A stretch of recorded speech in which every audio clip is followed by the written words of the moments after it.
तो गुरु आज राजनीति की कोई बात नहीं होगी भैया। हाँ, आज तो बात होगी राजनेता बनने के लिए एक साधारण इंसान में क्या क्या क्वालिफिकेशन होनी चाहिए उसकी। ये जमाना समझता है कि लोग ऐसे ही बन जाते होंगे इतने बड़े बड़े नेता और घूमने लगते हैं बड़ी बड़ी गाड़ियों पर। कौन है ये लोग, कहाँ से आते हैं? बहुत पापड़ बेलने पड़ते हैंगे, पूड़ी तलना पड़ता हैंगी, रोटी सेकना पड़ती है और कमबख्त ये चुनाव यदि दिवाली के सीजन में हो तो पुताई भी करना पड़ती है गुरु, तब जाके मिलता है राज सुख, है नहीं तो? बात तो सही है। लौटना तो पड़ता है। अब ये देखो इन भोपाली नेताजी को देखो भैया, कमबख्त चुनाव के आ गए, कोई अपना काम नहीं कर पा रहा है सुकून से। जहाँ जिसको जो भी करते देखते हैं तो उसके हाथ का काम खुद करने लग जाते हैं हमारे सारंग जी। अरे हम नरेला की जनता से प्यार भी तो इतना है भैया को कि किसी को कष्ट में नहीं देख सकते। हाँ, तो कभी ढोल बजाने लग जाते हैं तो कभी डोसा उप्पम बना डालते हैं और गुरु अपने सारंग जी को चाकू छुरियां तेज करना भी आता है। तो यहाँ ज्यादा चिटकने में रिस्क है, तो यहाँ से खिसकने में ही फायदा है भैया। सही पकड़े हैं।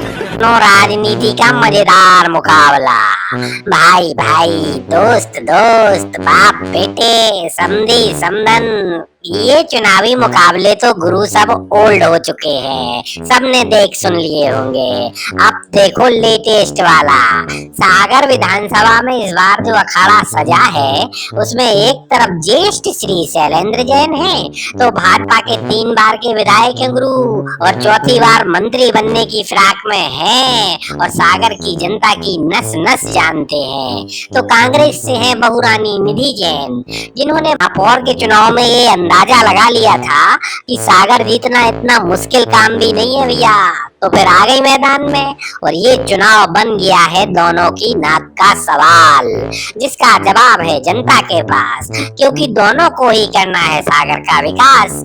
तो जहाँ भी सागर का देवतुल्य मतदाता जो भी काम करते दिख जाता है तुरंत अपने हाथों में ले लेते हैं भैया दोनों के दोनों, फिर चाहे कोई पुताई क्यों ना कर रहा हो उसका पूरा काम कर देते हैं, वो भी निःशुल्क। वाह क्या सीन है, वाह क्या सीन है। कि राजनीति कमबख्त जो ना कराए सब कम है। अब सुनो राजा बात कांग्रेस के तेज तर्रार नेता जीतू पटवारी की, इनका भी राहु में सिक्का चलता है गुरु। लेकिन चुनाव प्रचार के दौरान जीतू भाई ने जनता को जब अपना पूरी तलने का हुनर दिखाया तो जनता हैरान हो गई भैया, इतनी जल्दी जल्दी फटाफट पूरी निकाली जीतू भैया ने कि 2-3 घंटे बैठी रहते तो पूरी विधानसभा के खाने का इंतजाम हो जाता भाई गोड। और जीतू भाई की फुर्ती देखकर संघ वाले तो खुश हो गए और चिल्लाने लगे, जीतू जी संघर्ष करो, हम तुम्हारे साथ हैं।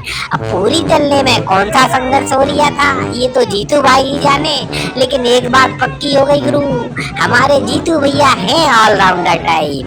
जितनी गुस्सा में भाजपा वालों को लपेटते हैं उतनी फुर्ती में पूरी भी बेलते हैं। हाँ, ये तो लेटेस्ट अब जाते जाते बात सुन लो दीवानगी की। अरे हाँ, दीवानगी सिर्फ फिल्मों और खेल के मैदान में ही नहीं होती है गुरु, चुनाव के मैदान में भी होती है। हमारे यहाँ एमपी में भी है और लगातार 40 सालों से चल रही है भैया, लेकिन इस बार कुछ ज्यादा ही चिटक रही है दीवानगी। पूछो क्यों? क्योंकि बुंदेलखंड की राजनीति के गुरु माने जाने वाले भैया गोपाल भार्गव अपने गुरु के कहने पर चुनाव लड़ रही है इस बार, और वो भी सीधा मुख्यमंत्री बनने के लिए। और जब निश्चित रूप से मुझे भी लगा कि इस बार जो चुनाव हो रहे हैं किसी को मुख्यमंत्री प्रोजेक्ट नहीं किया जाए, ये नहीं बताया जा रहा है कि फला मुख्यमंत्री होंगे फला नहीं। तो जब गुरु आ गया है तो मुझे लगा कि हो सकता है कि गुरु की कुछ इच्छा हो और ईश्वर की तरफ से वो आई हो बात को जब से दीवानों ने ये सुना है तो रैली में ऐसी कटिंग कराए घूम रहे हैं कि इंटरनेशनल दीवाने शर्मा जाए इनके आगे गुरु।